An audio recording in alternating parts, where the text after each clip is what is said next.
This podcast is brought to you with limited interruption by Rudy Luther Toyota. Whether looking for an exciting brand new Toyota, a certified pre-owned vehicle, or getting quality routine maintenance and service for your vehicle, Rudy Luther Toyota is the place to go. Rudy Luther Toyota, the southeast corner of 394 and 169 in Golden Valley. Subscribe to the podcast Beyond Politics. They host some of the biggest names and smartest minds. Beyond Politics is from a former Democratic congressman who helped ignite Barack Obama's campaign and a former campaign manager and political columnist. They go beyond the usual chatter on politics, news, science, and books. It's politics and everything beyond. On Beyond Politics, subscribe wherever you get your podcast.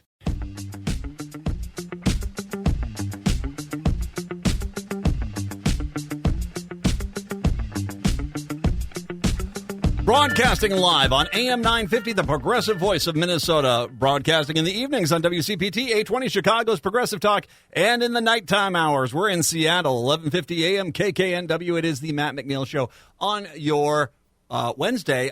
So no Stein. Usually you have Stein here, but we got a good one for you. Matt Robeson is going to join us from the Beyond Politics podcast. He's going to be with us. And we're going to chat with him about he's been doing analysis of campaign ads. We'll talk to him a little bit about that, amongst other things that we'll get to.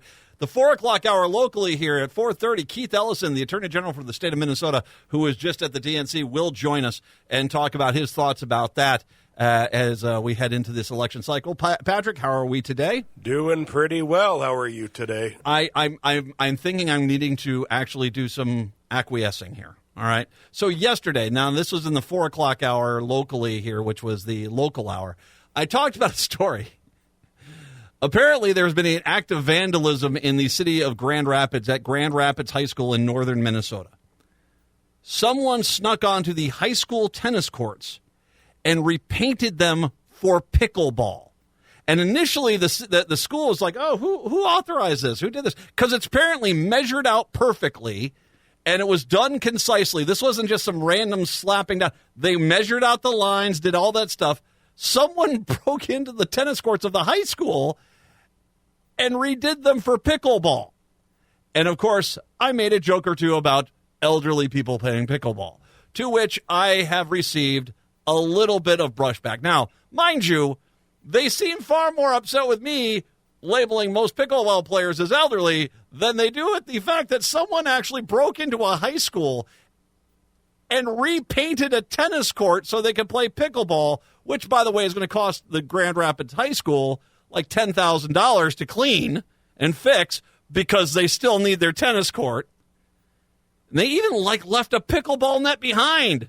There you go. I fixed it for you. No, you didn't. You just did this on your own.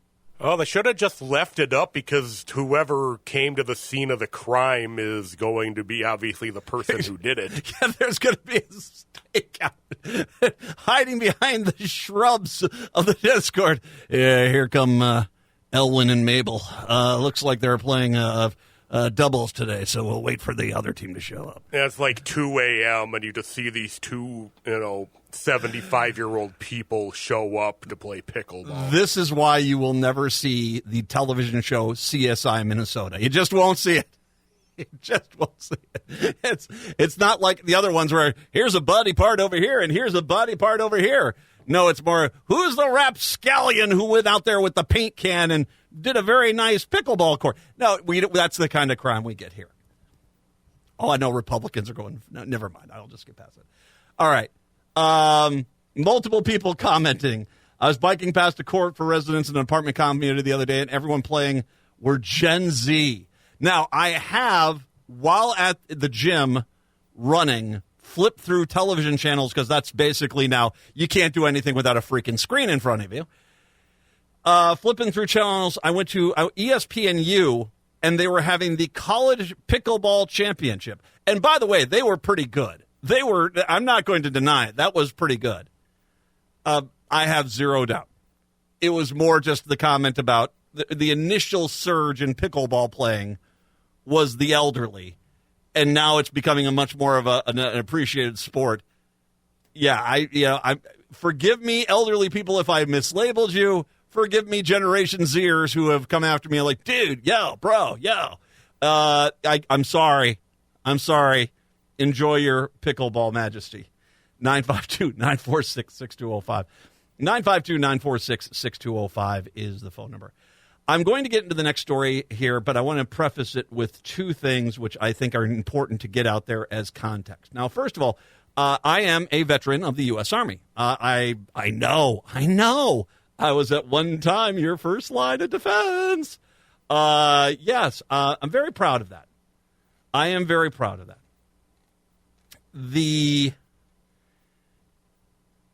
I've gone to a few, particularly, I'm a history nut, so I do have gone to some of the Civil War battle sites.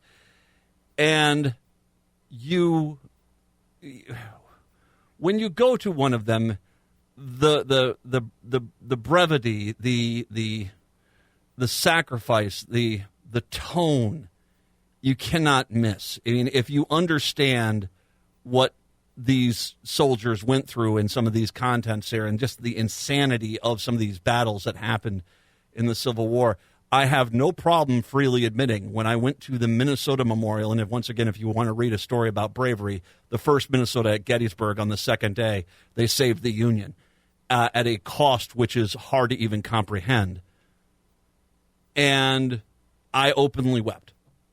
The emotions, the sadness, the pride, I took it with the context as it should have been, that this was a sacrifice, and back in 1863, this was just absolute chaos.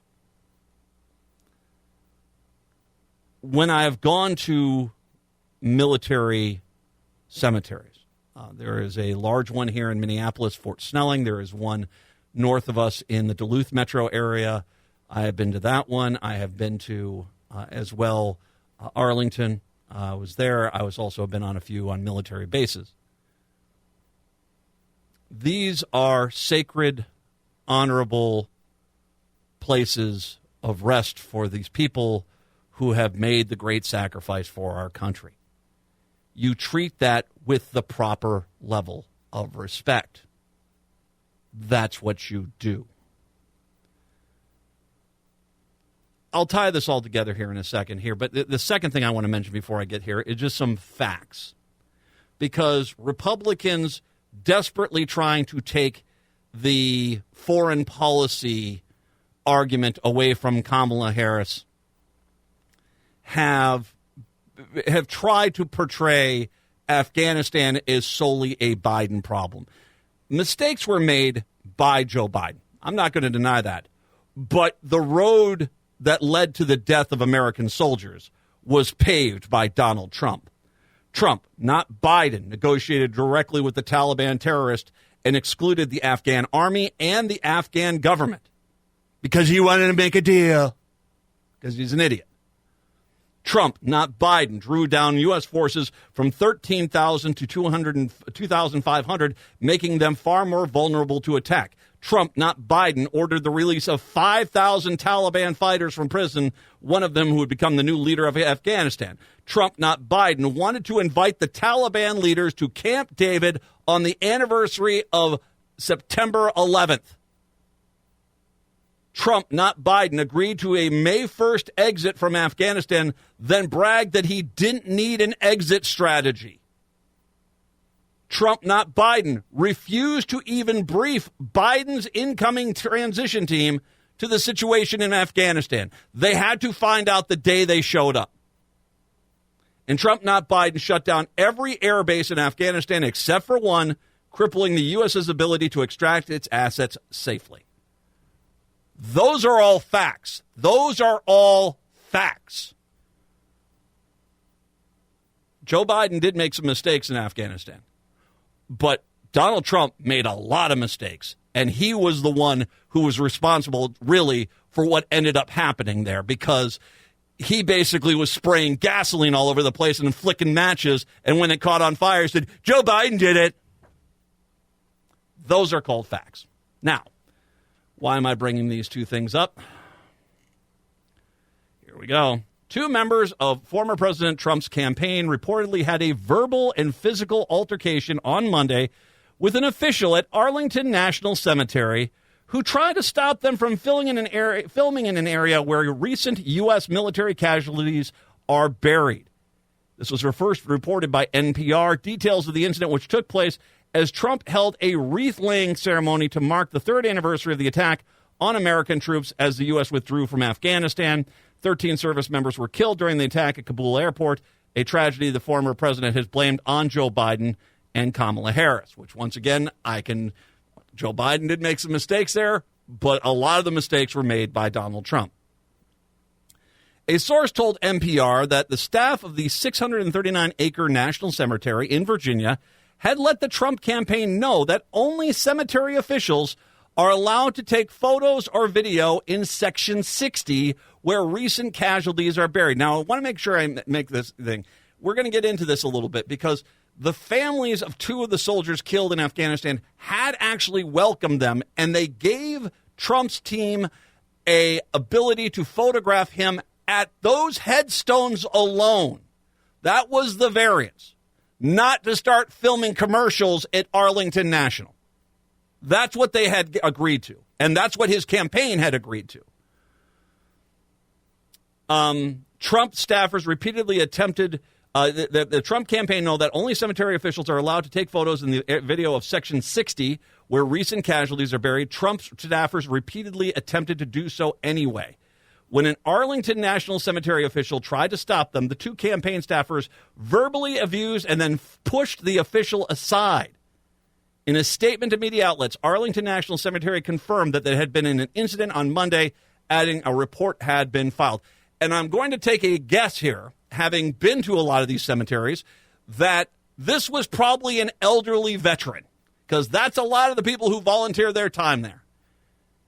And so I can't say for sure, but there's a decent chance the Trump team verbally assaulted and pushed aside an elderly veteran at Arlington National Cemetery so they could do a photo op with recently deceased service members' headstones, who, by the way, had not given their okay for Donald Trump's team to do that. None of their families had. Federal law prohibits political campaigns or election-related activities within Army, national, military cemeteries to include photographers, content creators, or any other persons attending for purposes or in direct support of a partisan political candidate's campaign, the cemetery, which is maintained by the U.S. Army, said in a statement. Arlington National Cemetery reinforced and widely shared this law and its prohibitions with all participants. So the Trump team knew this when they came in, and they didn't care. The Trump campaign, in remarks to NPR, maintained it did nothing wrong and have video footage to prove it. Funny story, they haven't released that video footage. The Huffington Post has reached out for the campaign but has not gotten any further comment. I'm going to stop there because I want to come back. Stephen Chung is the spokesperson for Trump, and as a military veteran, I really dislike that disgusting piece of crap. And I can always tell, Stephen Chung is one of those guys who tries to act like a tough bully. He's the guy that would wet himself the second trouble started. Absolutely. But it doesn't stop him from being a jackass. I'll talk more in a second. It's the Matt McNeil Show here on your Wednesday.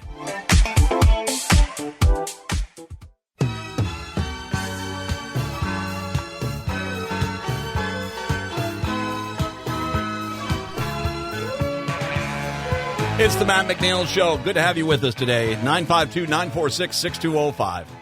You also, by the way, comment at am950radio.com. Comment at am950radio.com. So basically what ends up happening is this. Trump is invited by two family members whose loved ones, two families whose loved ones died in Afghanistan on that attack after he had left office. Once again, I'll make the point, Trump paved the road to that attack. I mean, sure, you're more than welcome to. You want to bring them on in, that's fine. I don't have a problem with that. Outside of, if you look at the facts, those service members are dead partially because of Donald Trump's actions, undeniably. That being said, you want to bring them on in, that's fine.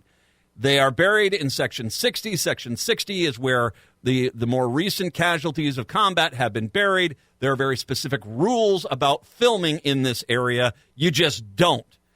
they gave him a waiver to where he could take some pictures at the gravestones of the service members that he was there to represent, which he did. I'll get to that in a second. But his team wanted to, I guess, film a commercial of him at Arlington. And when the Arlington volunteer said, no, you can't do this, they physically abused this volunteer, more than likely an elderly veteran, and then pushed him out of the way. It gets worse because the jackass that is Stephen Chung, the spokesperson for the Trump campaign, decided to open up his pie hole. We are prepared to release footage if such defamatory claims are made, basically saying, we didn't do this, we'll release the footage. Funny story, they haven't. The fact is that a private photographer was permitted into the premises, and for whatever reason, an unnamed individual clearly suffering from a mental health episode decided to physically block members of President Trump's team during a very solemn ceremony. Now, let's break this down. First of all, Stephen Chung, I am not a violent person, but as a veteran, there are some times I want to plant my fist into that dude's grill. And you know what? He is the kind of guy who buys his own press, and he gets all this bravado up, and he and does all that. And then he's dumb enough to take a swing on somebody, and then when he gets his ass absolutely handed to him, cries, I'm the victim. Just because I hit somebody else doesn't mean they have the right to defend themselves. I've seen this kind of guy before. He is a pants wetter if you've ever seen it. Absolutely. A guy that no one is scared of talking tough. That's all he is. When he says, during a very solemn ceremony, I will share the photo of this very solemn ceremony showing a dopey-faced, grinning, happy Donald Trump giving thumbs up. No joke. This solemn ceremony at Arlington, Trump is sitting there like he just got a big porterhouse steak and is giving a smile for a selfie at a restaurant. Seriously.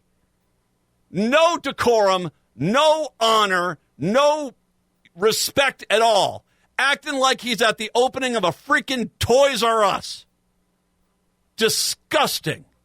And yet that's how they claimed it. And once again, they claim they have footage that shows that didn't happen, but they haven't released the footage yet. And by the way, to this elderly veteran who, my guess is it's an elderly veteran at Arlington that got pushed out of the way, I would sue Stephen Chung with the line, clearly suffering from a mental health episode, because I guarantee you MAGA has already probably called Arlington and started threatening this guy.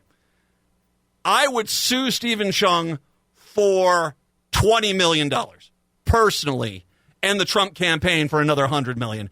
And you're probably going to win it. Let's just be honest. Let's just be honest. Lawyers, get out there, find this guy, file this lawsuit, because I would like nothing more than Stephen Chung going, I don't know why you're suing me. I just said he was a horrible person. Why are you holding that against me? Exactly. Trump has faced criticism over a series of troubling statements of the military during his political career. He recently drew fierce condemnation for telling a billionaire donor that the Presidential Medal of Freedom, the highest national civilian honor he was bestowing on her, was much better than the military equivalent, the Medal of Honor. Oy. That is the highest award you can get as a civilian. It's an equivalent to the Congressional Medal of Honor, but civilian version, Trump told GOP mega donor Miriam Adelson. It's actually much better than the Medal of Honor because everyone gets a Congressional Medal of Honor. That's soldiers. They're either very bad shape because they've been hit so many times or they're dead. Yeah. He was sucking up to Miriam Adelson and basically decided to throw the Medal of Honor recipients under the bus. He's also been dogged by comments made in 2020 where he reportedly called American service members who died in World War I suckers and losers. He denied making those comments, but aides have confirmed he did. Trump also sparked controversy when he said the late Senator John McCain was not a war hero because he had been captured. McCain endured more than 5 years as a prisoner of war in North Vietnam. Now, the Trump campaign is clearly in the wrong here. He shouldn't have been out there goofily grinning, like, oh, look at me, thumbs up in Arlington. His campaign team, who was allowed to take a photo of those specific headstones, should not have tried to go on out there and film an ad. They shouldn't have physically assaulted or verbally assaulted a Arlington volunteer, and they shouldn't have sent Stephen Chung out there. Now, I will say this. So there are some family members of dead service member who are Trump fans, and you wanted to invite them out there. That's fine. As a matter of fact, they've already chimed in. Clearly, I think part of this is the Trump campaign is basically hoping they can dispel this latest anti-military incident for them, and they're more than willing to do so. We would like to express our heartfelt thoughts and appreciation to former President Trump for his presence at the recent Section 60 gathering honoring our children and their fallen brothers and sisters. On the 3-year anniversary of the Abbey Gate bombing, the president and his team conducted themselves with nothing but the utmost respect and dignity for all of our service members, especially our beloved children. Well, outside of basically pushing aside an Arlington service member and him goofily grinning like it's look at me, I'm at the state fair.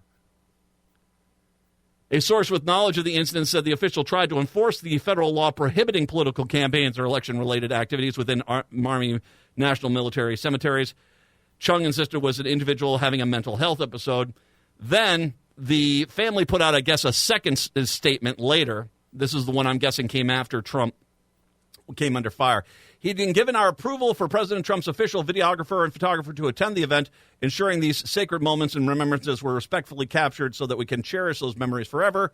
The family's new statement added, "We are deeply grateful to the president for taking time to honor our children and standing alongside our grief, offering unwavering support during such a difficult time. His compassion, respect, blah, blah, blah, blah, blah." All right. I do feel for your family members, and I salute them. But at what point do you invite that guy out to that cemetery and think that this was going to go any other way? Seriously, at what point did you think that all of a sudden the most unhinged man this country has ever elected was going to show decorum at Arlington National Cemetery? You're more than welcome to welcome out there, but own it at least for when the debacle we could all see coming from a mile away happened. And don't allow you. I get you have a family member there that doesn't give you the right to speak for all family members in that cemetery. Don't do that.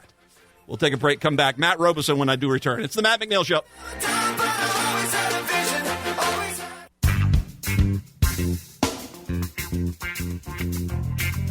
Yeah, I don't know. Every time you turn around. Broadcasting in the evenings on WCPT 820, Chicago's Progressive Talk. In the afternoons on AM 950, the Progressive Voice of Minnesota. And in the nighttime, 1150 AM, KKNW in Seattle. It is the Matt McNeil Show on your Wednesday. Matt Robeson is kind enough to join us, a writer, podcast host, political analyst who's focused on trends in demographics, psychology, policy, and economics that are shaping American politics. His work has been featured extensively in Newsweek, Alternate, and Raw Story. He's the co-host of Beyond Politics podcast with former Congressman Paul Hodes, and he broadcasts in New Hampshire. He's kind enough today to join us to talk about campaign ads and as well the DNC and how the campaigns are going. Matt, thank you very much. I appreciate the time, my friend. Matt, always a pleasure. I want to, first of all, let's give you a little run here on, you're doing a new thing here. This is a mini-series where you're kind of looking at the idea of political ads and how they influence us. Talk a little bit about that. Yeah, so it feels to me like every piece of political analysis that you see or read or listen to, if you're a podcast kind of person, it really looks at the big picture. And that's great. I love doing it. I do it all the time in Newsweek and on my show. But the battle for votes, the political battle in America is unlike anything else we do. It's like any other kind of battle. The battlefield is inside our minds. It's a battle of persuasion. And we never talk about it. We never talk about, in the midst of, hey, we're spending so much money in Minnesota to try and win votes. Spending it on what? What are we doing precisely? And what are we saying? How are we trying to win the war inside people's brains? So what I've done is I'm running a mini series. It's featured on YouTube on our mutual friend Cliff Schecter's YouTube channel, Cliff's Edge. It's also on my podcast, Beyond Politics. It's meant to be seen in video because we're taking a look at how that battlefield plays out. And I have a PhD psychologist / this is like the slashies like Fabio. She's / a pollster. And we're taking a look at the psychological tricks and techniques and principles, the ways that campaigns get into people's brains and try to win the war of persuasion. It's changed a lot, and I think what this is a fascinating concept, because I don't think people understand the amount of work and effort and research that goes in to how do you convince people to vote for you. Now, Donald Trump, clearly at this point, I don't think is doing a very good job of that. Harris's team seems to be like a scalpel at this point out there, kind of the way that they're working on this. But regardless of the campaign, whether it's local, state, federal race, you are looking at generally a lot of science behind where you run ads, how you run ads, how that message of that ad is there. And, I mean, it really can make or break a campaign. Yeah, that's what got me going on this. Was I was interviewing on Beyond Politics Lauren Goldstein, my co-host for the miniseries, and she's the lead analyst at Change Research, which is a very innovative, progressive polling firm. And they take this kind of deep science approach to really thinking through how messages make their way into our brains and what they do to our brains once they get there. And what you find is that when you really look at the psychology underlying what's going on in ads, and that's what we're doing. We take a look at ads and we look at them not from a kind of raw perspective. That's fun to do too. I like breaking down ads to say like, oh, that's awesome. And we do a little bit of that. But what we're mostly doing is we're asking questions like, why are they showing these kinds of images? Why does the script read this particular way? Why, for example, does Donald Trump act like the shark in Jaws? It's not just that he's obsessed with sharks and electrocution and all that kind of thing. I mean, that is part of it. But there's a very particular psychological reason why Donald Trump is like the missing man in his ads. And we see other kinds of images. And yes, that has evolved. It's changed over time as the electorate has changed and as the kinds of messages that resonate tend to shift. And as the audiences we need to reach are shifting. First of all, once again, where can people find these videos so people can go find them themselves right now? Cliff's Edge channel on YouTube. Just look for Cliff's Edge, and it's posting new episodes are posting every Sunday. It's also on Beyond Politics, and Spotify in particular is doing a good job of letting you post your podcast as videos. I'm doing all of my podcast, just like you're doing with this show. Everything's a video now, and so you can listen to it on Apple Podcasts, Beyond Politics, or you can watch it directly on Spotify. But, of course, we love to funnel people over to our friend Cliff's channel if we can. Of course, I started in this business. I was cutting reel-to-reel tapes with a razor blade. Okay, come on, man. This world is evolving.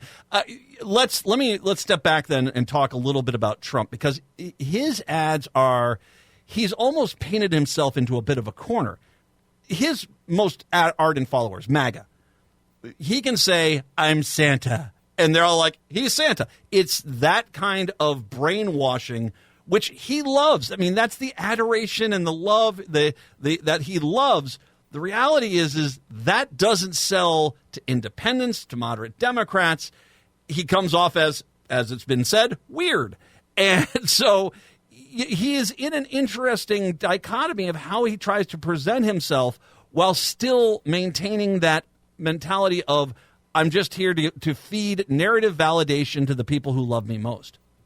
That's wow. That's so well put. I completely agree. And what we're kind of trying to do in this miniseries is try and get into the why behind that. Why is he communicating in this way? And I think that there's a simple explanation now. For every complicated problem, there's an answer that's simple and usually wrong. But in this case, I think it might be right. In Trump's, if you're playing the board and you're Trump's campaign, you do not win by expanding the electorate. Donald Trump's support, if you look at any polling average over the last 10 years, his support is very steady. It's very, very steady. He does not have a lot of room to grow. Everything you see in Trump's communication is about negativity, fear, and turning people off. What do we know about undecided voters in America right now? The undecided voters in any polling sample, New York Times, Siena poll has been great on this. Well, they're really tuned out and they're really turned off. They don't like consuming political content. They hate politics. They hate the political system. And so what does Trump do? If you're playing that hand in poker, you feed that. You dig in to the discontent. You find the malcontents. He's reaching out on Rumble. He's reaching out on all of these alternative platforms that deal with incel culture. And he's feeding back to them exactly like you said, like, hey, guys, if you're angry and you're disillusioned, I'm your guy. And he wants to shrink the electorate down till it's only those folks. Contrast that with what you saw at the Democratic convention, right? Joy, uplift, forward-looking, positive energy. Kamala Harris's theory of the case is the way to get through to undecided voters is to say, you don't have to be so turned off. It's actually okay. You can engage. And if you're going to hear only one thing about politics, which you might, you're going to get this positive vibe from us. Well, and that in context, too, is like that's the genius of how they've come out and rolled out that campaign is that, fine, you want to wallow in the trenches of despair, we're not going to be there. Not the when you go low, we'll go high, much more of a we're going to punch back, but we're not here to basically validate negativity. We are here to embrace joy. I mean, there was an interview that Governor Walz had done just where he's sitting and talking to the guy about gutters at Menards and Juicy Lucy hamburgers. And it was bizarre watching a politician have that conversation. Nothing really, and the guy was asking questions and he was answering them. It just a very down-to-earth, relatable, enjoyable conversation to hear a politician who is the vice presidential candidate just talk like anyone, you or me, anyone. And I think that by going at that tone and that direction, it is a real effective counterpunch to Johnny Angry over there. Oh, absolutely. I mean, look, you and I have a lot of similarities besides the fact that we've got this whole Matt and Matt vibe going. Indeed, which I just signed in today as Matt because I figured, that's the whole – I'm the other white Matt. I mean, besides that, we've got this middle-aged dad thing going, right? And boy, I'm feeling that energy from Walz. I really am. The only piece of that you lost me on is the burgers because I grew up in Manhattan. I'm sorry, I don't want to turn off all of your Second City audience. Oh, okay. I love the Midwest, but yeah, I mean that again, I couldn't agree more that that's what they're going for. It's, and the other thing that's really coming through, and I'm stepping on my own articles in Newsweek. I'm writing this column every week. This week, I'm writing about this psychology deep dive, and I'm talking about some of these principles, some of what you're going to see in the miniseries. Well, and if I can step in really quick, everybody, you should be following Matt on Newsweek. His articles there are pretty good, solid stuff. Thank you, sir. Well, I'm going to step on my one for next week. I'll give a little preview. Okay. Paul Begala once said that there are only two basic message templates that we run in campaigns in America, only two. One of them is, let's stay the course. And the other one is, it's time for a change. Now, Kamala Harris has somehow, in the course of the last 4.5 weeks since Joe Biden stepped back, and over the course of the Democratic convention, somehow performed this rite of mystical transubstantiation where she has become the change candidate. How is the sitting vice president of the United States the change candidate? I don't know how she did it, but she did it. It's in her messaging. It's in her tone. We are not going back. We are looking forward. She is trying to represent change. And 9 times out of 10, with a highly discontented electorate like we have in America, and like we've had for decades, by the way, Gallup polling shows it, we have a fundamentally unhappy electorate, unhappy with the direction of the country. Embracing the change mantle, becoming the change candidate is the winning direction to go. And that is at a very fundamental level what she's done. I think a lot of that, wouldn't you agree, has to do with the fact that she's just, as a politician, I mean, Biden was pretty smart to bring her in as his vice presidential candidate. In the same sense as President Obama was very bright to bring Biden in as his vice presidential candidate because it complemented the ticket overall. But when Biden took over, we were in that pandemic. Things were not going well. People were scared. People were upset. And he fixed a lot of the mess. I think it really is because of where we're at now. We do have an opportunity, and the people who are advising, who I can't believe are the same people who are advising Biden, the people who are advising Harris right now are absolutely doing a master's class on how you launch a campaign and build it very quickly into what I consider to be the front-running campaign right now. And from some of the polls, and once again, polls are flawed because they really have a hard time getting Generation Z or millennials to respond, but these polls all point to Harris actually really starting to pull ahead, and dramatically. Well, look, I know we're heading toward a break, but I'll just quickly say that one thing that I find inspiring about Kamala Harris, and it's something similar that I observed in Nancy Pelosi. I spent over a decade as a congressional staffer, worked there during Nancy Pelosi's first term as Speaker of the House, and later observed her as a media member during her second term. At her age, she got better. She got better at everything she did. And we're seeing that with Kamala Harris. She didn't run the best campaign in 2019 into 2020. And now she's running an absolutely stellar campaign. And it's because this is inspirational for those of us who are of a certain age. You can keep improving constantly. And she's being very smart. And the other thing I'll say, and I really want to credit your home state governor on this turn from Trump is scary to Trump is weird. Look, Trump is scary was the right message for 2020. It was the right message for apocalyptic times. But we can push this to after the break. But that fundamental sensing that vibe shift of the way to get through to undecided voters isn't to scare them to death because they're already scared and turned off. It's to say, hey, you know what? There's a little uplift. These guys are wackos. They're weirdos. We can even have a little bit of fun with that. That was such a great finger on the pulse of where America is, and it's super duper smart. Well, and it also, we should mention, too, this is another failure of the Republicans. Back in 2008, they were convinced it was going to be Hillary Clinton. All of a sudden, it's Barack Obama. They had no plan to go after Barack Obama. Here it is. They had everything set to go for Joe Biden, and they had nothing. And it is pretty comical how little they had in place. And just they went after her as a DEI hire. I mean, it was just clearly they were just, a drunk in a bar trying to throw haymakers, hoping they connect with something. And it really is pretty remarkable how bad they were at changing direction, and they still haven't done it. I do find it pretty funny too that Trump has brought Tulsi Gabbard in to try to help him prep for that debate because, I don't think that's going to help you too much. I do not.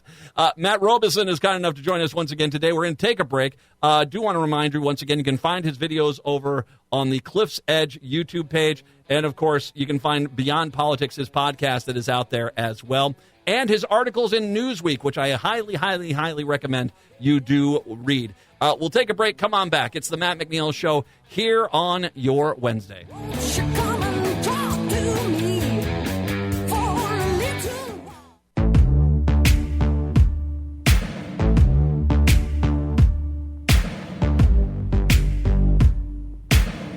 The Matt McNeil Show on your Wednesday. Matt Robeson, kind enough to join us to talk about politics. Okay, so let's get into some political issues. Trump today, and talk about image and trying to convince MAGA of something. He went on, apparently Dr. Phil's got a Twitter show. I don't know. He apparently said that if Jesus, that one, counted the votes, that he would win California. Now, there's a part of me that is like, okay, this is clearly might be the signs of a cognitive decline.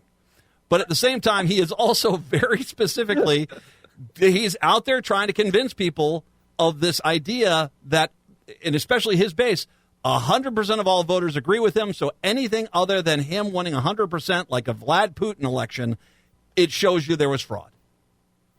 It's really heartening right after he did that to see just the groundswell from all the major media organizations left and right saying he's clearly not cognitively fit to step in and stay in the race. And he really needs to. Oh, no, wait. No, that never happened because the media doesn't do that when Donald Trump does that kind of thing. No, they reserve that for Joe Biden. Only Joe Biden. Yeah. Only Joe Biden. Only Joe Biden. Jesus is going to count the votes. Jesus is the guy who's going to Sacramento, which I'm pretty sure he doesn't want to go to Sacramento, but he's going to go to Sacramento. Oh, I thought you were doing a really deep meta like sacraments or something. That you nearly got me there. That was awesome. No, I just drove through Sacramento. He's not going there. No, I don't think so. Yes, there is a massive media double standard going on here. I have long thought, I'm not going to go into the audacity of math here, but I have long thought that you could roughly say that about half of the media is comprised of right-wing media and about half is mainstream media. Now, Actually, it's skewed much more toward right-wing media in terms of audience. They command much more audience, especially when you look across all kinds of platforms, social, et cetera, especially, radio, all of that. But let's assume it's 50-50.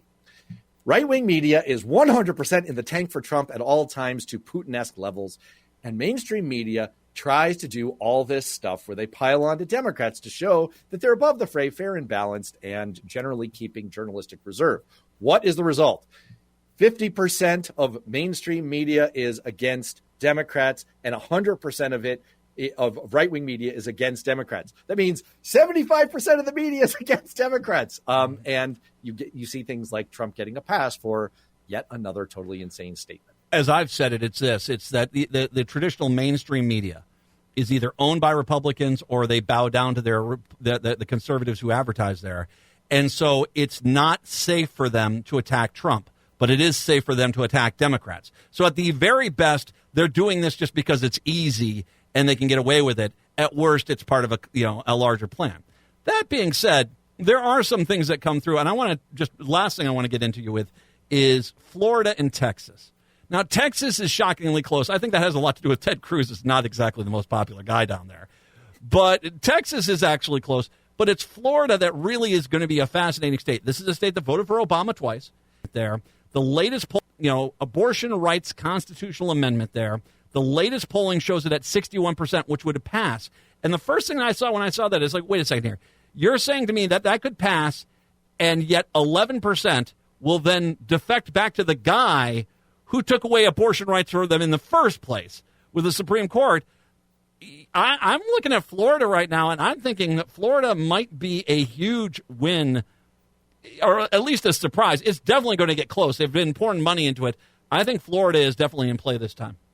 So, in an effort to be one of those fair and balanced media members, I had the former executive director of the Florida Republican Party on Beyond Politics to run through the numbers. And even he agreed that unfortunately Florida feels like a Lucy and the football situation for Democrats. It's always so tantalizingly close and yet always so far away. Can I see your Florida and raise you a North Carolina, though? Well, that's okay. Next to Royce White, who's the Senate candidate we have in Minnesota, the guy they got running for governor over there, and the school board person. How do you even allow someone like that to get into your ballot on a primary? The same way that you allow Donald Trump out of an insane asylum. Yes. Apparently, it's a program that they've got going. North Carolina is extremely intriguing to me, and it's partly because Florida has 20 media markets, meaning you have to pay so much, so much, and they're big and they're expensive. It costs so much to communicate in Florida, whereas your cost for communication in North Carolina is so much lower. It's just a more efficient place to spend your resources. It's also the third ranking state right now in likelihood of being the tipping point state, meaning the state that puts the winning candidate over 270 electoral votes and handing the presidency. It's right behind Pennsylvania and then Michigan. And then in the third spot is North Carolina. Right now, Kamala Harris, the polling average has her at 47.2%, the exact same as she is in Georgia. But she's slightly ahead in North Carolina by 1.4 percentage points. She's actually trailing in Georgia by 0.6 percentage points. So my only argument is there may be more upside in Georgia because Georgia has 30% African-American vote.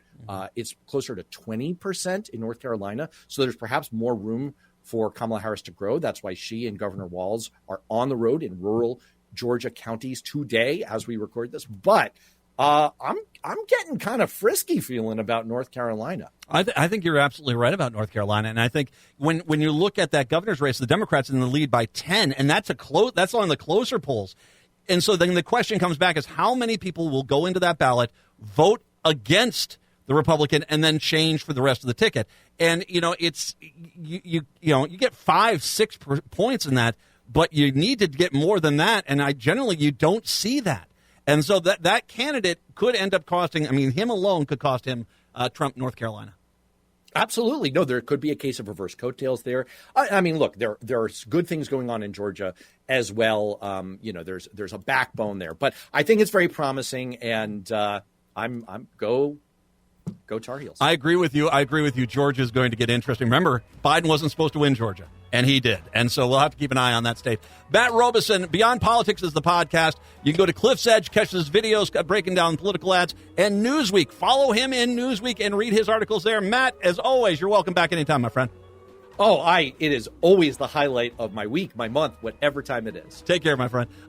Chicago, Seattle. Talk to you tomorrow. Minneapolis, St. Paul, hour 2 up next.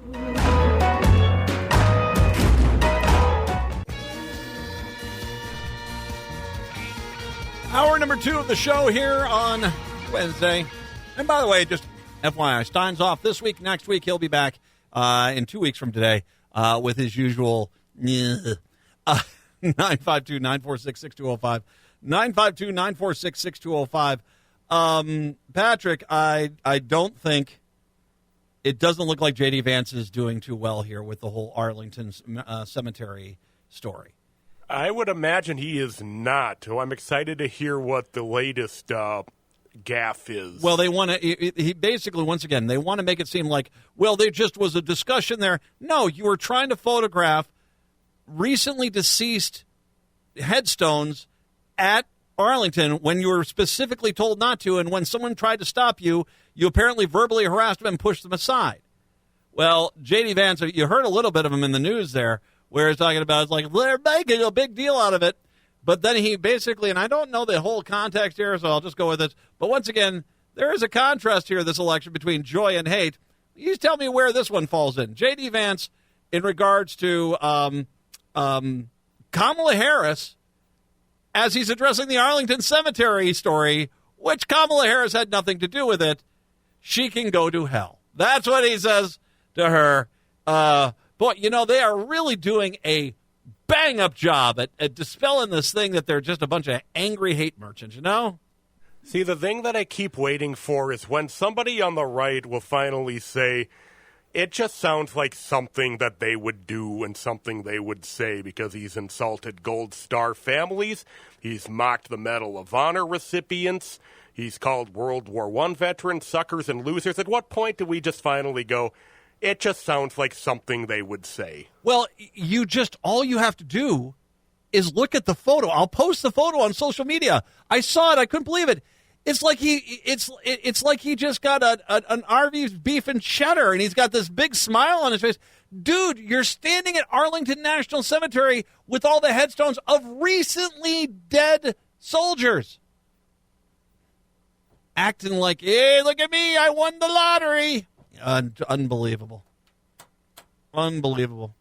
And, the fact that now he is calling on this family, that fine, they welcomed him out there, but now they're basically demanding that they run interference for him. And once again, I wanted to say this to the family. It's fine you wanted him out there. They actually gave a waiver to him for his photographer to shoot those headstones which you represent. But they specifically said that they can't shoot anything else. And so you should know better. That's not your decision to allow them to shoot those headstones. You brought them out there because you say you want to honor and respect your loved ones. And by all means, they should be. But the other people there, the other families who visit those headstones, they deserve the same level of respect that you are demanding. And you're not giving it to them by letting Trump and his crew going out there and say, let's take some photos. Let's get our next dad ready to go. I salute the Arlington Cemetery individual. Once again, this is not just someone didn't like this. This is federal law he broke. It just disgusts me. A few things of course, we should talk about this election cycle.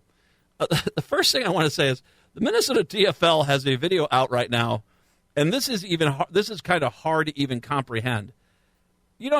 Taylor Ram was the Republican that was running against Tarib down in the Minnesota 2nd District. And Tarib won the primary, and Tarib is the candidate to take on Angie Craig. There's apparently been some question on whether or not Republicans in 2 really do support Tarab, or do they support Rahm? And Chairman Hahn came on out and said, no, that everyone, the Minnesota G fully supports Joe Tarab. The DFL has a video of someone at the Republican booth at the state fair finding Tyler Rahm, political pieces there. God, are you the most screwed up political party I've ever seen in my life? And it just, I got news for you. I think Minnesota is going to really go blue this year. And I'll get into Stauber here in a little bit. I think there's a decent chance Minnesota 8 could go back to the Democrats again. I think there's a decent chance. I think Minnesota's 1's going to be a lot closer than people are expecting it to be. I honestly do. It just is. This is the only hope that Stauber and Fischbach, well, Fischbach is pretty safe in 7. But the only hope that Stauber and Fischbach and the Beeve down in 1 have is that people are going to specifically search them out and vote for them. And the reality is that, sure, you get some of that,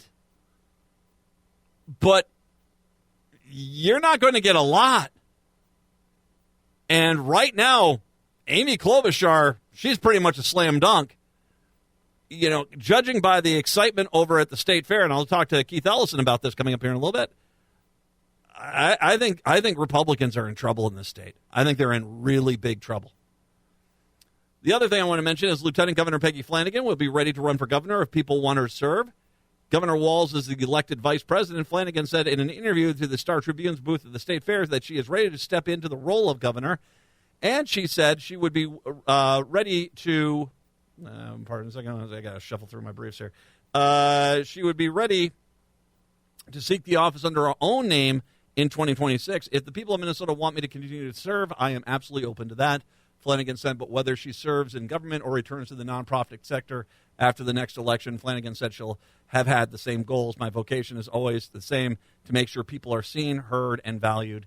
Nothing is certain, she said. Given the unexpected political turns of the last 2 months, Flanagan said anyone who thinks they can predict the future is probably wrong. So I think she'll be a fantastic governor. And so I'm hoping that it's that she decides to not only if she becomes governor, I think she will become the governor. I hope that she decides to run again. 952-946-6205. I want to get into a story from the Reformer that shows you how hard it is going to be to fix the Minneapolis Police Department. O'Brien, I have been on the record. I think Chief O'Brien, I get what he's trying to do. And I also, one of the things that I appreciate about him is he never tried to candy coat the level of problems he inherited as chief.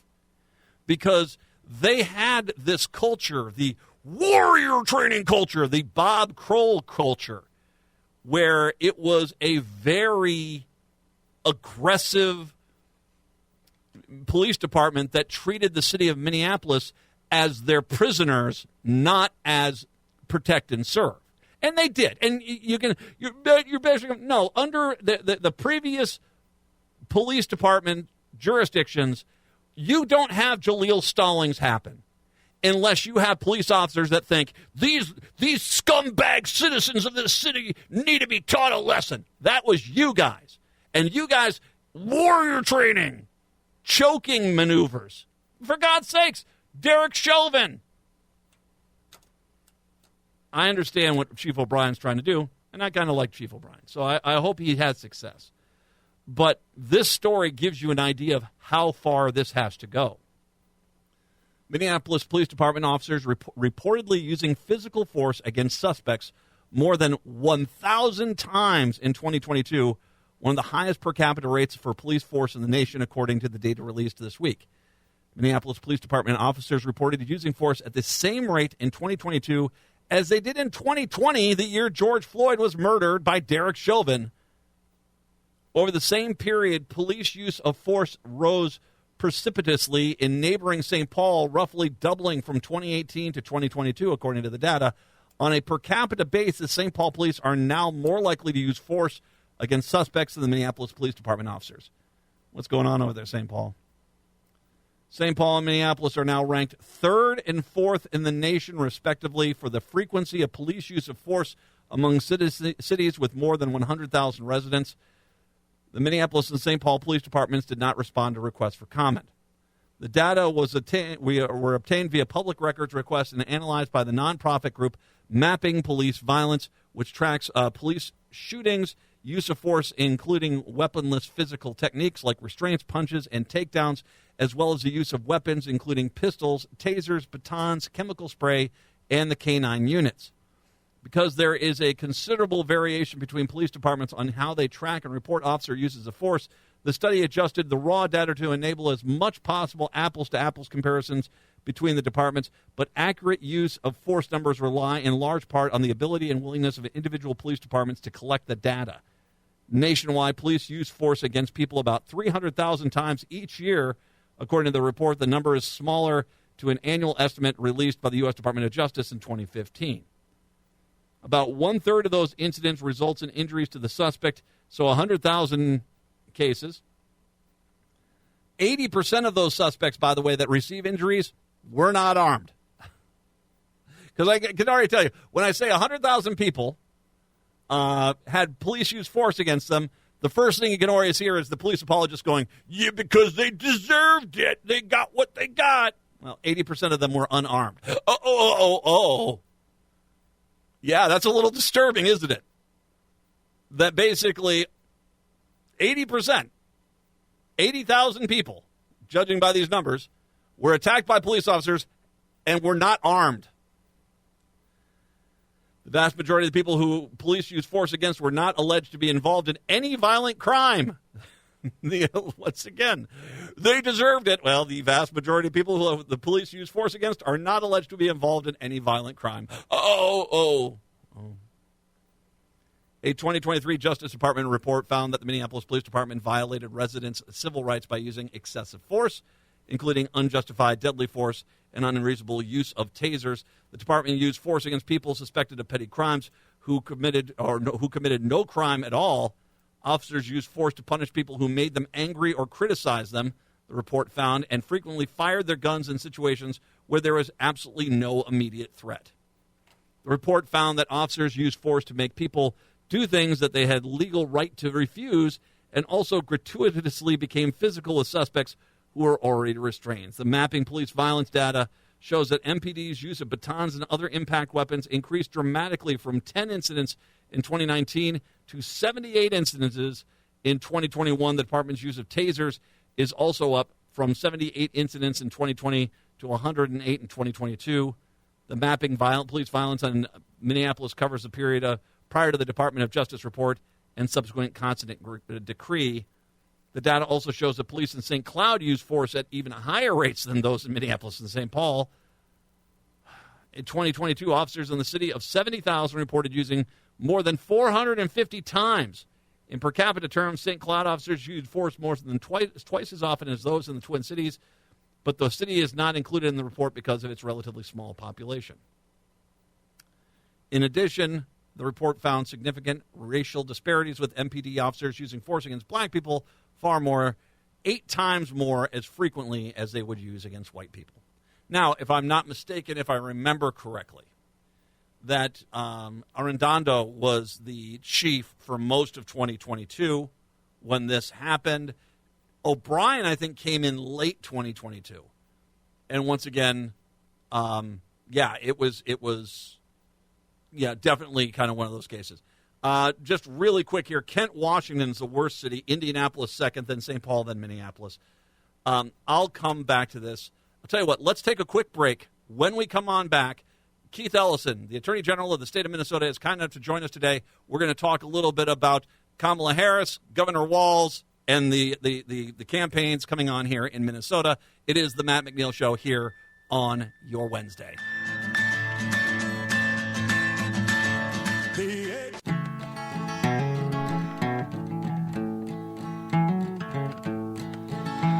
I'm out here 1,000 AM 950, the miles progressive from voice of my Minnesota. Kind enough to join us right now is the Attorney General for the state of Minnesota, Keith Ellison.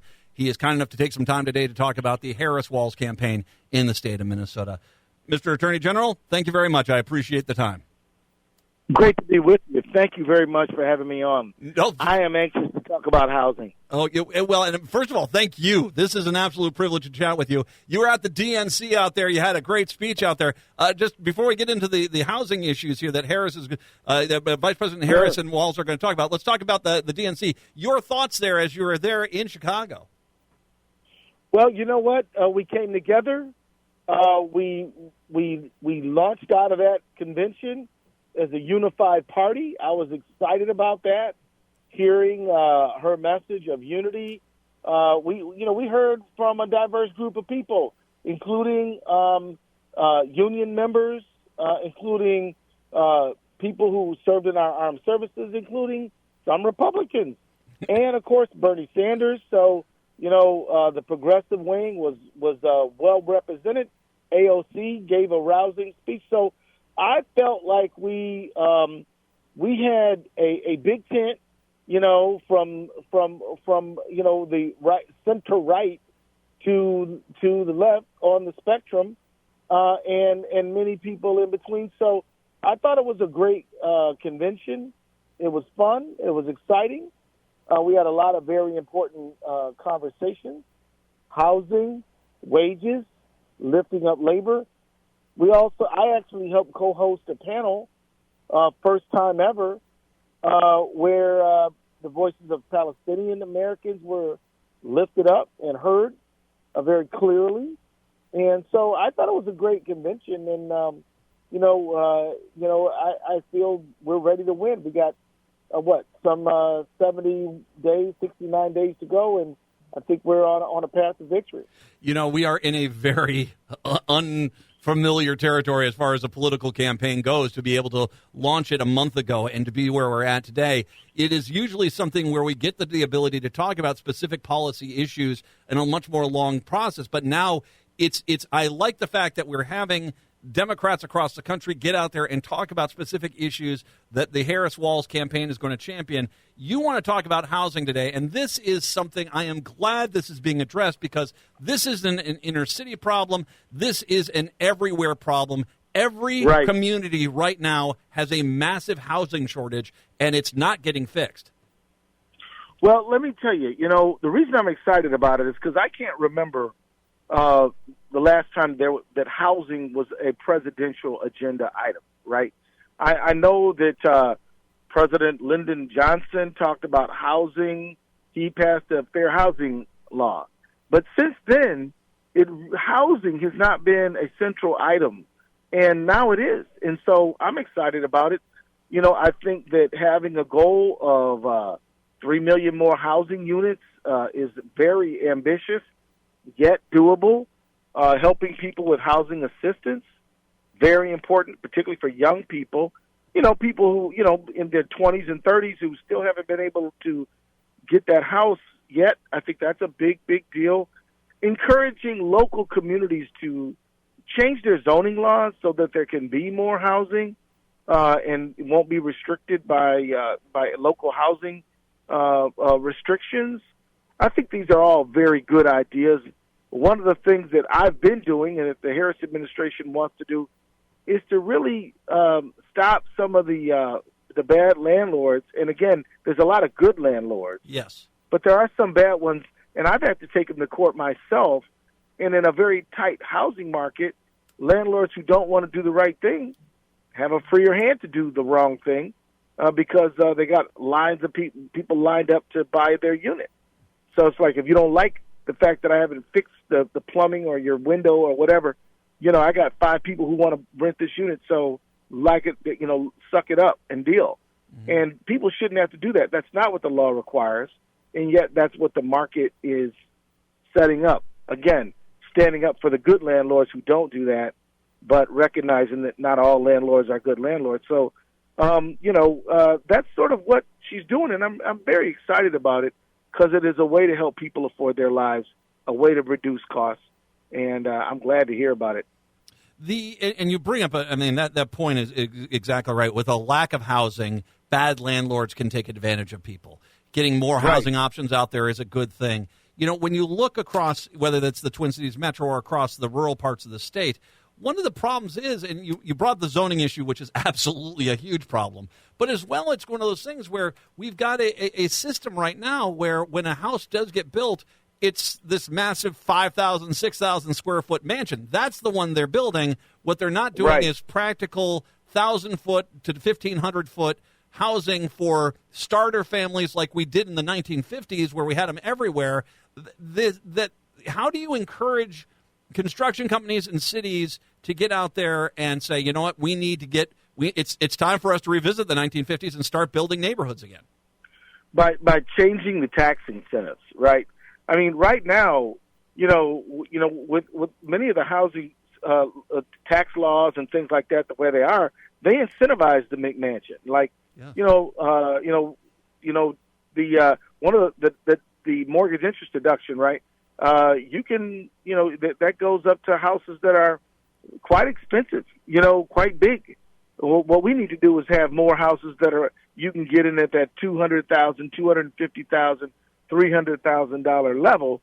At this point, those houses there's not that many of them. I mean, if you actually go on the market and looking for a house less than $200,000, you're going to be hard pressed to find it. And if you do find it, it's probably in bad. It's probably going to be what you call a fixer-upper, right? Yes. But we need to build some houses at that price point because that's what your young professional, young, construction worker, police officer, teacher, that's what they're going to be able to afford, right? And they're not going to start out buying a $500,000 house, and that's you can buy those, but those are pretty pricey for a lot of folks making less than six figures or right around there. And it is interesting. I bought my house. It was 100. It was 150 plus when I bought my house 20 plus years ago. My house is worth is apparently now worth $370,000. And I'm like, okay, wait, this is crazy. How do you looking at that element? Because I got 3 Generation Z kids, and my oldest is getting to that point, graduated college, trying to get that job, wants to get eventually a house. How do you get those houses built and then stop the investment groups from coming in, people that are just trying to buy them to turn them into Airbnbs, or foreign entities who are buying them as a rental property? How do you address that issue to make sure the house is getting into the hands of a homeowner who wants to actually live in the house, and it's in that house there, it's all self-contained at the house? Well, it's a simple matter of writing the rules to incentivize that very thing. One of the things that happened after 2008, after the foreclosure crisis, a lot of the houses that came on the market, if you had cash was king. People bought up a lot of them at once and then turned them into rental units and all kinds of other sort of commercial properties. But there are ways to say you will get a homestead incentive if you are owner-occupied, if you are a first-time home buyer. We need to just set it up, write the rules to advantage the first-time home buyer, because that is who we need to prioritize our public policy to help. We don't need to help some private equity hedge fund that's trying to buy a bunch of units just so they can turn a quicker profit. And quite frankly, I've had to take some of those kind of folks to court. We sued Havenbrook Homes. We sued, others doing that kind of thing, because it's not, it's even tougher than it used to be, because it used to be, I remember your landlord was the lady who lived in the upstairs flat. Yeah. Now it's somebody across the country who nameless, faceless, and you can hardly get them to fix anything. So that building more units, writing the rules to advantage first-time home buyers, owner-occupied dwellers, these are the ways that we're going to get the home ownership that we need. And not just home ownership, because not everybody wants to buy, not everybody's ready to buy. We even need more rentals at a price point that's somewhere between $900 and $1,500, which is right now those are hard to come by. Now they got units going up that you can spend $2,000, $2,500 on, but those at the lower price point where folks with more regular income need to rent. Even those are harder to come by, and we need to make the incentives so that those get built as well.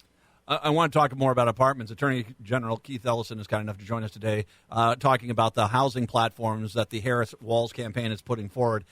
Really quickly, I want to talk about that local story before I get into the other question about apartments. The St. Paul mayor, the Lowry Apartments, Melvin Carter over there, just furious at what has gone on with that building. Is your office looking into what's going on over there as well? Yes, we've been having meetings on that. We're investigating that right now. The mayor's the thing, that property is now, it's going into, the owner is relinquishing authority over it, and we really support what the mayor is doing. We've been in touch with him. We've been in touch with other local leaders, and it absolutely is a property that we're looking at. And we want people to know that if you're having problems with your landlord, you don't have to suffer in silence. Give us a call at 651-296-3353, 651-296-3353. And, those folks are suffering. We are investigating that case, and we're proud of the work that the leadership that the mayor is offering.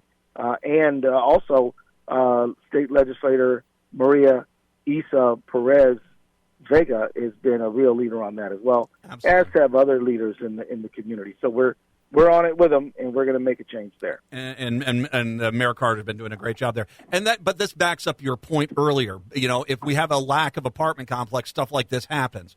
So right. Let's talk about what the Harris campaign wants to do, because obviously we have to factor in the builders here. And right. I live in a suburb where there is rules. I was on planning and zoning in my suburb. There are rules that there has to be some apartments in any building that are for that marginal, income line that basically are set aside for lower income. One of the problems is that when you set some of this stuff up, I mean, there have been cases, and in St. Paul, where it de-incentivizes the manufacturers, the builders, from getting in there and building apartments because they're looking to get maximum dollars. How do you approach this from the builder side to make sure that they're building apartments that are affordable, but they're not? It's not it's not a situation where they're sacrificing too much to do that. Well, I just think look, we got into the situation we're in because of the way we wrote the tax laws, the zoning laws, and where we put the incentives. If we have a system designed to have the builders build really big houses. We have a system designed to build at the highest price point, and we just have to change those incentives, and we have to have a bigger supply. Mm-hmm. So that is really what the challenge is. At this point, I think that we have an appetite with this particular presidential Democratic nominee to say, look, we're going to rewrite our tax rules to incentivize smaller units at a lower price point rather than bigger units at a more expensive price point.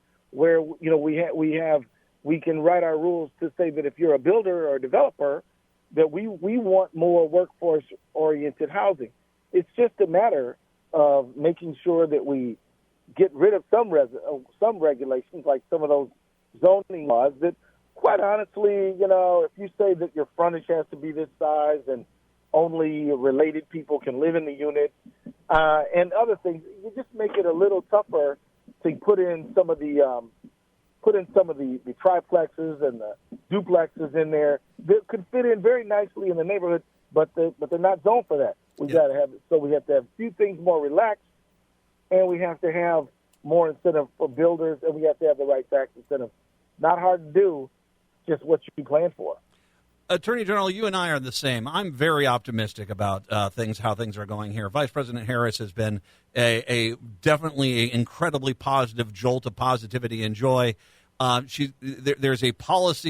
good policies that are coming out here. Looking at Minnesota overall, with Governor Walz on that ticket as well, are you like me? I'm feeling like this is going to be a great year, this election cycle. If everyone gets out there and works, everyone votes, it's going to be a great year for the DFL in Minnesota. I absolutely believe that. I don't you notice? So, like back in June, some people were saying that maybe even Minnesota was a toss-up state. Now, Minnesota's not a toss-up, but maybe North Carolina is. Yeah.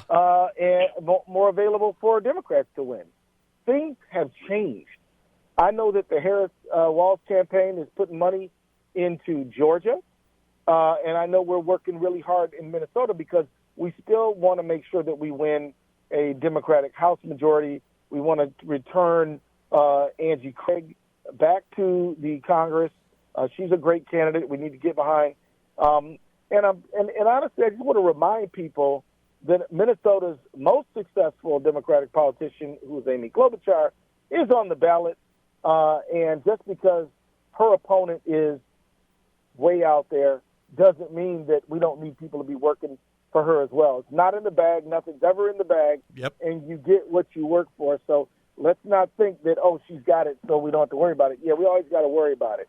Yeah. Let's flip 1 and 8 while we're at it. That would be really nice. We could flip those two. I'd be very happy with that. Wouldn't that, we got great candidates there. Yes, we you know do. what I mean? I can tell you, Jen Schultz is a very sharp leader, and she would be a wonderful addition. And so would our candidate in the 1st District as well. Those are ones we can get back. Tim Walz won that 1st District, didn't he? Yes, it did. And we can do it again. Attorney General Keith Ellison, I can't tell you how much I'm privileged to have the time to chat with you. Thank you so very much. I really appreciate the time today. Well, you bet. And thank you for letting me talk a little bit about housing. It is that one item that no family can really ignore. I mean, rent eats before anybody else does. And so it is extremely important that we tackle this housing issue. So thanks a lot and have a great day. It's an important one. Attorney General Keith Ellison, kind enough to join us today. Let's take a break. Come on back. It's the Matt McNeil Show here on your Wednesday.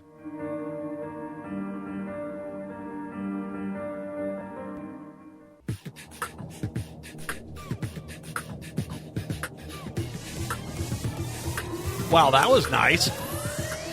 Attorney General Keith Ellison, kind enough to join us today to talk about many things, housing there. And as I just told Patrick there, I wasn't expecting that necessarily to get into a really heavy-duty policy thing, but he was spot on. He knew his stuff. And this is a very important issue.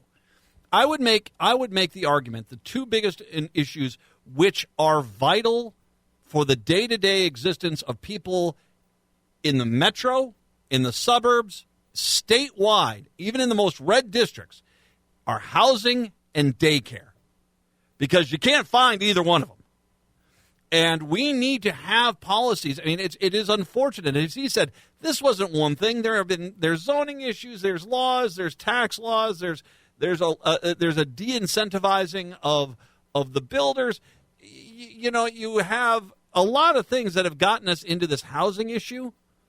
But we should not have a situation where a tyrant landlord, whether that's an individual or a vulture capitalist group out of New York City or whatever, is able to mistreat hundreds of people because there is so few options for housing that they can. And as he said, I got 5 people that are willing to rent this place tomorrow, so you got to suck it up and deal with a broken window or rats or bugs or leaks or appliances that don't work.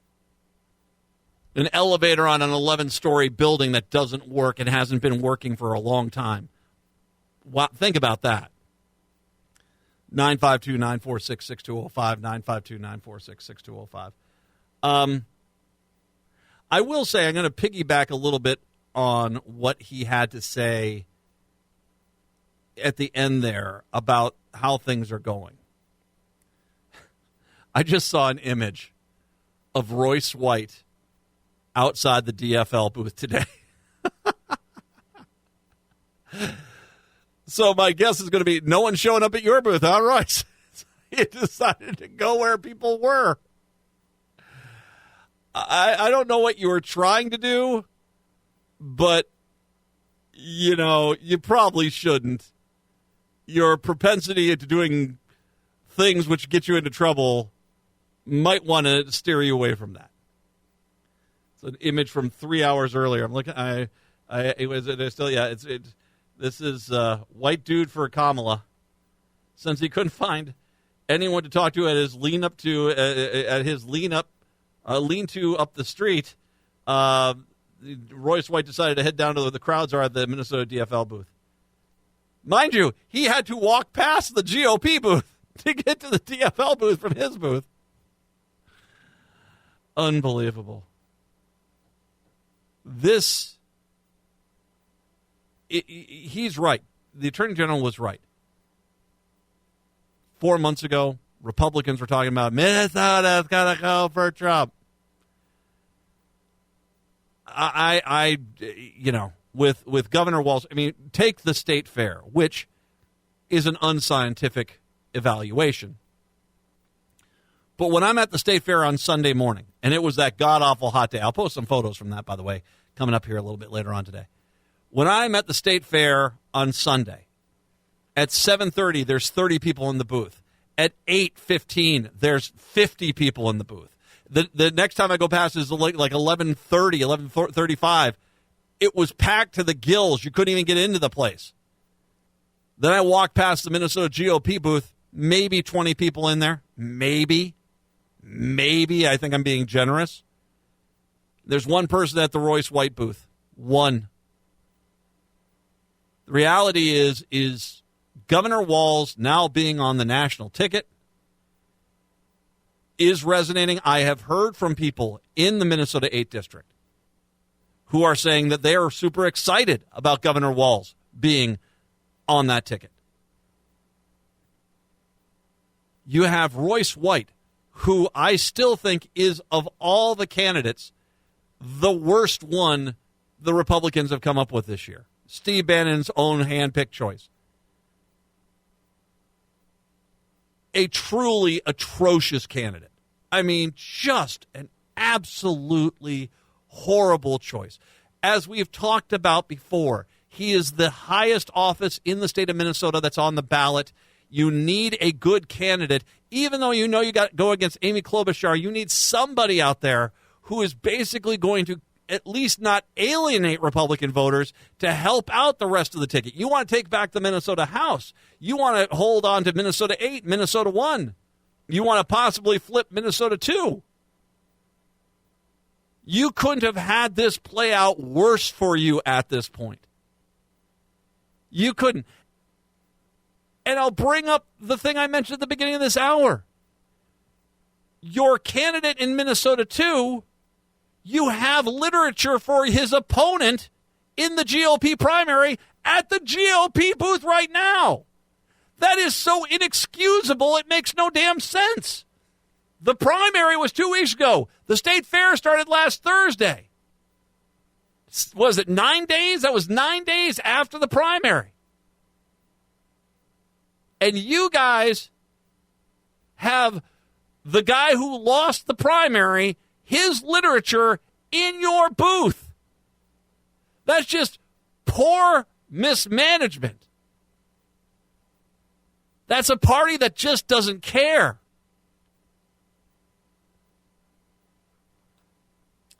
You have the perfect storm right now for the Democrats in this state.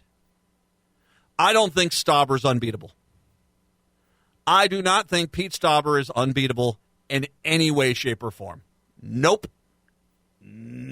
I do not. I think Pete Stauber is the guy who voted against all those infrastructure improvements in Minnesota and then lied his ass off as he tried to take credit for them. He has been the most loyal Trump stooge outside of Emmer in the state. Absolutely. And you've got Duluth. You've got part of the metro in there. You've got the Native American reservations in there. You've got a lot of DFLers out there, pro-union DFLers. And Amy Klobuchar is going to take the range by a mile. I didn't see a lot of Trump flags up there when I was up there a few weeks ago. I didn't see a lot. In the past, I'd seen a few. Not anymore. I didn't really even see any Pete Stauber signs out there, if you want to know the truth. I think I saw one in Virginia. God, was there any other one? No, I don't think so. I think I saw one Pete Stauber sign. Jen Schultz is a great candidate. I'm going to refer back to what Michelle Obama said. If you see something that's not working, get out there and fix it. Pete Stauber is not working for Minnesota. We have an opportunity right now to go into Minnesota 8 and flip that district. You need to make a donation to her campaign. You need to get up there and volunteer. You need to door knock. If you door knock that district, Pete Stauber is going to lose. You door knock that district, Pete Stauber is going to lose it. Because he's got so many things pushing against him right now. For God's sakes, he frantically tried to avoid talking about Royce White. If I was the DFL, I would put billboards up there saying, Royce White and Pete Stauber, best buddies. I don't know if it's true or not, but yeah. We got a lot of work to do. We have a lot of work to do. No one rests. No one sits on the sidelines. You got to get out there. You got to door knock. You got to go out there. Call everyone you know. Make sure they're going to go vote. Make sure they know where they're going to go vote. No, you can do the Secretary of State page. You can see the ballot. But you need to get people on the streets up there knocking on doors. It's lovely up there this time of year. Northern Minnesota, mwah, September is gorgeous up there. Get up there. Help out. Make a difference. Make change happen. Because you know what? I would much rather have Jen Schultz's joy as opposed to Pete Stauber's hate. I've had enough of hate and anger from Pete Stauber and the Republicans. I'm looking for some joy and happiness now because, hey, life is too short to live it in just this angry, hateful world. 952-946-6205. 952-946-6205. We'll take a break. Come on back. I got a story about housing, as a matter of fact, I want to talk about when I come back after the break. It's the Matt McNeil Show on your Wednesday. Suddenly I find I got darkness on my mind. The Matt McNeil Show on your Wednesday, 952-946-6205. Once again, you can podcast Matt Robeson and Attorney General Keith Ellison later on all the podcast sites. Hey, it's technology. We were talking about housing with Attorney General Keith Ellison. Okay, so here you go. Grand Marais. Now, Grand Marais is a lovely town. Once again, like everywhere else, massive housing shortage. A developer proposing townhouses in the heart of Grand Marais faces a pushback as the small tourist town on Lake Superior's edge wrestles with a housing crisis. With a project estimate of $10 million, John Peters hopes to build 19 Scandinavian-influenced townhouses on a largely undeveloped bedrock-filled block on the city's. It's on the city's one side there. Let's see here. Forgive me there. I just got to. Computers. They're fun. They're just fun. A largely undeveloped bedrock-filled block on the city's hillside. 5 of them would be designated for buyers who meet income requirements and are employed in Grand Marais. So basically, you have some of these who are going to be set aside, affordable for people who are working in town, for sure. A stipulation that helped Peter secure more than $400,000 in local grants and apply for a large state housing grant. The money would be lost if the Grand Marais City Council rejects an official rezoning request on Wednesday after initially denying the project earlier this month. I don't know if it was the attack by NIMBYs, not in my backyard, or what, Peter said. They just don't want it.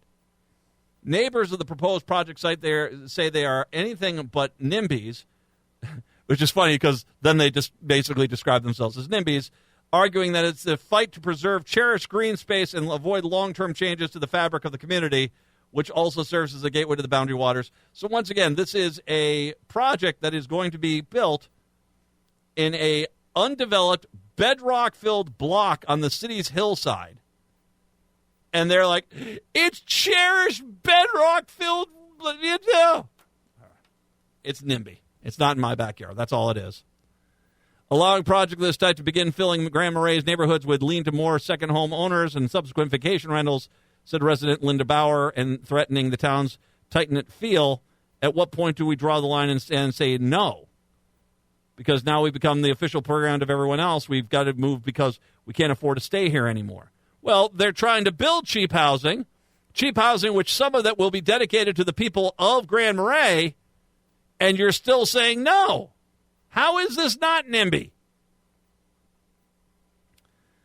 Mayor Tracy Benson declined to comment on the story, but said during an August 14 meeting that she had uncertainties about the project and whether what's envisioned will help the community with concerns about the narrow nearby street accommodation, blah, blah, blah. They're making up excuses.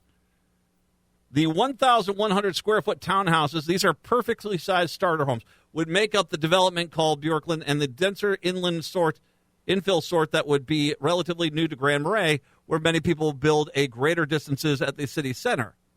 A 2022 Cook County Economics Development Authority study showed that housing shortages of all types, both countywide and in Grand Marais, about 600 units are needed though through 2026 in the county that is home to fewer than 6,000 people. It's a massive problem up there. Here is someone who's willing to do it. Set aside some houses to make sure locals get them, then they're affordable. And they're still saying no. And you know why? I think my gut feeling, I have no idea if this is actually a thing, but my gut feeling is it's because these people they love the fact that their house is so expensive. And they don't want to see something that's going to challenge that. And yeah, they're the local, but they look up on Zillow and they sit there and it's like, oh, look, my house is worth $800,000 now. And all of a sudden, if you start having affordable housing, it's like, now it's only worth $700,000. That's what I'm guessing it is. See, part of the problem is you got to wake up to the problem. And the problem is you guys desperately need housing. Here's a person that's trying to build it. And the minute that happens, not in my backyard. I mean, we're not NIMBY. Sure, whatever. Native Roots Radio, that's coming in next. Have a good one. We are back on a Thursday. Till then, see ya.